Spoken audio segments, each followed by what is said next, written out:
രാജ്യം 77ാം റിപ്പബ്ലിക് ദിനാഘോഷത്തിന്റെ നിറവിലാണ്. രാജ്യത്തിന്റെ സൈനിക ശക്തിയും സാംസ്കാരിക വൈവിധ്യവും വിളിച്ചോതുന്ന റിപ്പബ്ലിക് ദിന പരേഡ് കർത്തവ്യപഥിൽ പുരോഗമിക്കുകയാണ്. പ്രധാനമന്ത്രി നരേന്ദ്രമോദി, പ്രതിരോധ മന്ത്രി രാജ്നാഥ് സിംഗ് എന്നിവർ ദേശീയ യുദ്ധ സ്മാരകത്തിലെത്തി പുഷ്പചക്രം അർപ്പിച്ചതോടുകൂടിയാണ് റിപ്പബ്ലിക് ദിന ചടങ്ങുകൾക്ക് തുടക്കമായത്. 10:30 തുടങ്ങിയ ചടങ്ങുകൾ ഇപ്പോൾ നീണ്ടുപോകുന്നു.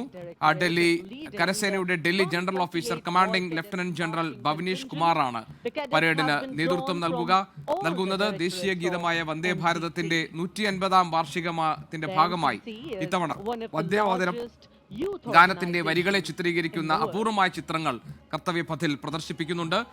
മാത്രമല്ല, ഓപ്പറേഷൻ സിന്ധൂരിൽ ഉപയോഗിച്ച ആയുധങ്ങളുടെ മാതൃകകൾ ഈ പരേഡിൽ പ്രദർശിപ്പിക്കപ്പെടും. കരസേനയുടെ യുദ്ധവ്യൂഹ മാതൃകയും ഇതാദ്യമായി റിപ്പബ്ലിക് ദിന പരേഡിന്റെ ഭാഗമാകും.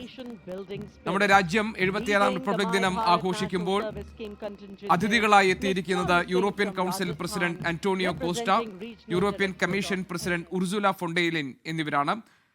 ഇരുവരും റിപ്പബ്ലിക് ദിന ചടങ്ങുകൾക്ക് സാക്ഷ്യം വഹിക്കുകയാണ്. പ്രധാനമന്ത്രി ഇരുവർക്കും രാജ്യത്തിന്റെ സൈനിക ശക്തി വിളിച്ചോതുന്ന റിപ്പബ്ലിക് ദിന ചടങ്ങിന്റെ സവിശേഷതകൾ വിശദീകരിച്ചു കൊടുക്കുന്നത് നമുക്ക് വേദിയിൽ കാണാൻ കഴിയും. European Council President Antonio Costa പ്രധാനമന്ത്രിക്കൊപ്പമുണ്ട്. അതോടൊപ്പം തന്നെ European Commission President Ursula von der Leyen എന്നിവർ പ്രധാനമന്ത്രിക്കൊപ്പം നിൽക്കുന്നു. രാഷ്ട്രപതി അഭിവാദ്യം സ്വീകരിക്കുകയാണ്.